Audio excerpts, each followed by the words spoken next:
अहमदु व नसल्ली अला रसूलिहिल करीम। Viewers from mine of knowledge, अस्सलाम वालेकुम। मुफ्ती मुनीबुर रहमान की तहरीर से माखूज शुदा 13वें पारे का खुलासा और तफसीर और मज़ामिन कुरान इस वीडियो में बयान किए जा रहे हैं। पिछले पारे में बताया गया था कि हज़रत यूसुफ़ अलैहिस्सलाम के ख्वाबों की ताबीर के हवाले से शोहरत के सबब अजीज़ मिस्र ने हज़रत यूसुफ़ अलैहिस्सलाम को दरबार में तलब किया। आपने फरमाया कि जब तक मुझ पर लगने वाले इल्ज़ाम की सफाई न हो जाए मैं जेल से बाहर नहीं आऊँगा। चुनाचे खुद अजीज़ मिस्र की बीवी के ख़ानदान से एक फ़र्द ने गवाही दी कि अगर यूसुफ़ अलैहिस्सलाम की कमीज़ सीने की जानिब से फटी है तो ये कसूरवार हैं, और अगर कमीज़ पुष्ट की तरफ से फटी है तो औरत कसूरवार है, और आपकी कमीज़ पीछे से फटी हुई पाई गई। इस तरह से आपकी बारात साबित हुई, और ख़ुद अजीज़ मिस्र की बीवी ने भी एतराफ़ कर लिया कि यूसुफ़ अलैहिस्सलाम पाक दामन है और मैंने ही उन्हें दावत गुनाह दी थी। अगर यूसुफ़ अलैहिस्सलाम अपनी पाकदामनी साबित होने पर तफाखुर का इजहार करने के बजाय अल्लाह का शुक्र अदा करते हुए फरमाते हैं, मैं अपने नफ्स की बरात का दावा नहीं करता, नफ्स व बुराई का बहुत हुक्म देने वाला है, मगर जिस पर मेरा रब रहम फरमाए उसे उसके नफ्स की बुराई से महफूज फरमाता है। बेशक मेरा परवरदिगार बहुत बख्शने वाला मेहरबान है। फिर बादशाह ने यूसुफ़ अलैहिस्सलाम से कहा, आज के बाद हमारे नज़दीक मुक़तदिर और ईमानतदार हैं। यूसुफ़ अलैहिस्सलाम ने फरमाया, मुझे इस मुल्क के ख़जानों का इंचार्ज मुकर्रर कर दें, बेशक मैं हिफाजत करने वाला हूँ, इल्म वाला हूँ। यानी अल्लाह सुब्हानहू व तआला ने मुझे ये इल्म अता किया है कि माल किससे लिया जाए, किसको दिया जाए और कौमी ख़जानों की हिफाजत किस तरह की जाए। फिर जब सारे मुल्क में कहत पड़ा तो केनान से यूसुफ़ अलैहिस्सलाम के भाई भी गिल्ला लेने के लिए आए।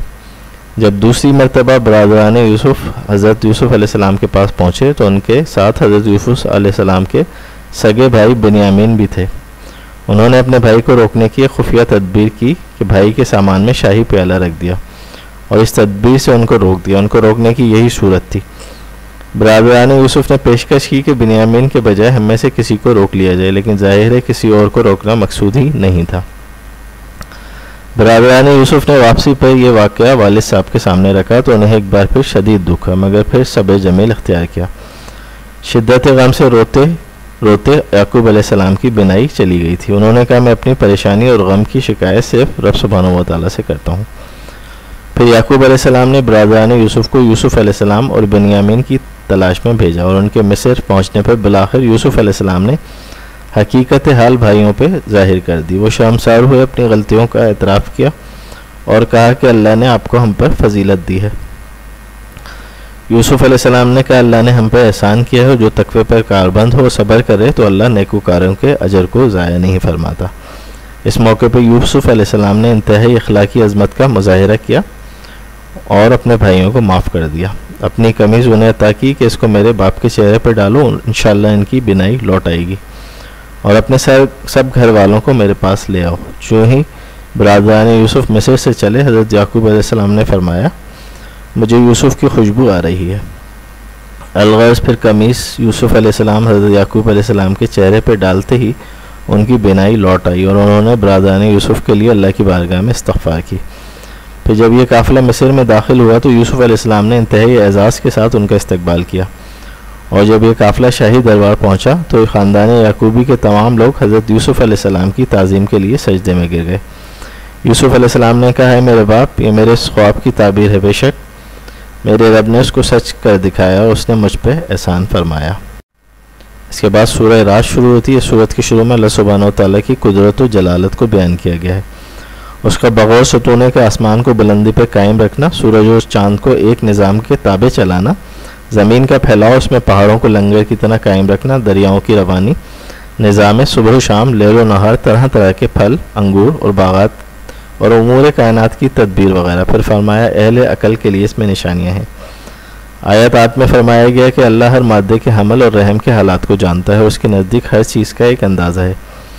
आगे चल के फरमाया, अल्लाह तुम्हें कभी डराने के लिए और कभी उम्मीद बनाने के लिए बिजली की चमक दिखाता है और भारी बादल पैदा करता है। आयत 13 में रात का जिक्र है। सामे फुल्की या बादलों की रगड़ से जो आवाज़ पैदा होती है उसको रात कहते हैं, और एक हदीस की रूह से रात इस फरिश्ते का नाम है जो बादलों को चलाने पर मामूर है। चुनाचे फरमाया कि ये मोइन फरिश्ता उसकी हम्द के साथ तस्बीह करता है और बाकी फरिश्ते भी उसके खौफ से हम्द तस्बीह करते हैं। आयत 15 में फरमाया, आसमान और ज़मीन में जो भी चीज़ें वो सब खुशी और नाखुशी से अल्लाह ही के लिए सजदा रेज़ है। यानी मज़ाहिर कायनात में से हर चीज़ का कादिर मुतलक की जाने से तस्फीस की जाने वाली ड्यूटी को अंजाम देना ये उसकी इबादत है। आयत 17 से फरमाया कि आसमान से बरसने वाली बारिश के नतीजे में नदी नाले जारी होते हैं, फिर सैलाब से बुलबुले वाले झाग पैदा होते हैं। मजीद फरमाया बस झाग तो वो है जो ज़ाइल हो जाता है, लेकिन जो चीज़ लोगों को फ़ायदा पहुँचाती है वो ज़मीन बाकी रहती है। आयत 18 से बयान फरमाया कि अहले अकल नसीहत हासिल करते हैं इन चीज़ों से, जो अल्लाह के अहद को पूरा करते हैं, पक्के अहद को नहीं तोड़ते, और कराबत के जिन रिश्तों को अल्लाह ने जोड़ने का हुक्म दिया है उन्हें जोड़े रखते हैं, अल्लाह की रज़ा की तलब में साबिर रहते हैं, नमाज कायम करते हैं, ज़ाहिरन और पोशीदा तौर पर अल्लाह की राह में माल खर्च करते हैं, बुराई को भलाई से टालते हैं, उनके लिए आखिरत का कितना घर प्यारा है। फिर मुनकरीन के लिए फरमाया कि अहद शिकनी करते हैं, कता रहमी करते हैं और ज़मीन में फसाद बपर करते हैं, उन पर लानत है, उनका बुरा ठिकाना है। आयत 28 में फरमाया कि सुकून कल्ब की दौलत अल्लाह के ज़िक्र से मिलती है, मोमिन नेकोकारों के लिए खुशखबरी और बेहतरीन अंजाम। आयत 31 से मुशरिकीन मक्का के मारवा मुतालबात का जिक्र हुआ। वो कहते हैं कि कोई ऐसा कुरान होता कि जिससे पहाड़ चल पड़ते, ज़मीन फट जाती, मुर्दे कलाम करने लगते। तो अल्लाह ने फरमाया ये सब चीज़ें अल्लाह के अख्तियार में हैं। मुसलमान काफिरों की इन बेहुदा बातों से नाउमीद ना हो। अगर अल्लाह की मशीयत इसमें होती कि सब अताअत गुजार हो जाएं तो वो सब लोगों को हिदायत देता है। इसके बाद सूरह इब्राहिम है। सूरह इब्राहिम के शुरू में एक बार फिर कुरान की हक्कानियत, अल्लाह सुब्हानहू व तआला की कुदरत व इख्तियार का जिक्र है। आयत नंबर 4 में ये बताया कि अल्लाह ताला ने हर कौम के दरमियान जो रसूल भेजा वो उन्हीं की ज़बान बोलने वाला था, ताकि वो वजाहत के साथ अल्लाह के अहकाम को बयान कर सके और लोगों पर अल्लाह की हुज्जत कायम हो जाए। आयत 18 में बताया कि काफिरों के अमाल की मिसाल उस राख की सी है कि सख्त आंधी के दिन तेज़ हवा का झोंका है, सबको उड़ा के ले जाए। आयत 21 से बताया कि सब कुफ़ार आखिरत में अल्लाह की अदालत में पेश होंगे। उनके कमज़ोर अपने बड़ों से कहेंगे, दुनिया में हम तुम्हारी पैरवी करते थे, क्या अब अल्लाह के अजाब से निजात के लिए तुम हमारे किसी काम आओगे? वो कहेंगे हमें खुद कोई छुड़ाने वाला नहीं। इसी तरह शैतान भी अपने पैरोकारों से अपना दामन झाड़ लेगा और कहेगा कि तुमने अल्लाह के सच्चे वादे को रद्द किया और मेरे झूठे वादे को माना, तो तुम मुझसे मलामत ना करो बल्कि अपने आप को ही मलामत करो। अब हम एक दूसरे के काम वाले नहीं। आयत 37 से इस वाक़े का जिक्र है कि जब इब्राहीम अलैहिस्सलाम अल्लाह के हुक्म से हज़रत हाजरा और इस्माइल अलैहिस्सलाम को मक्के की बेआबो गया ज़मीन में छोड़ के आए तो रुखसत होते वक्त अल्लाह से दुआ की, ये हमारे रब, मैंने अपनी बाज़ औलाद को तेरी हुर्मत वाले घर के नज़दीक बेआबो गया वादी में ठहरा दिया ताकि वह नमाज कायम रखें और लोगों में बास के दिलों को उनकी तरफ माइल फरमा और उनको फलों से रोज़ी अता फरमा।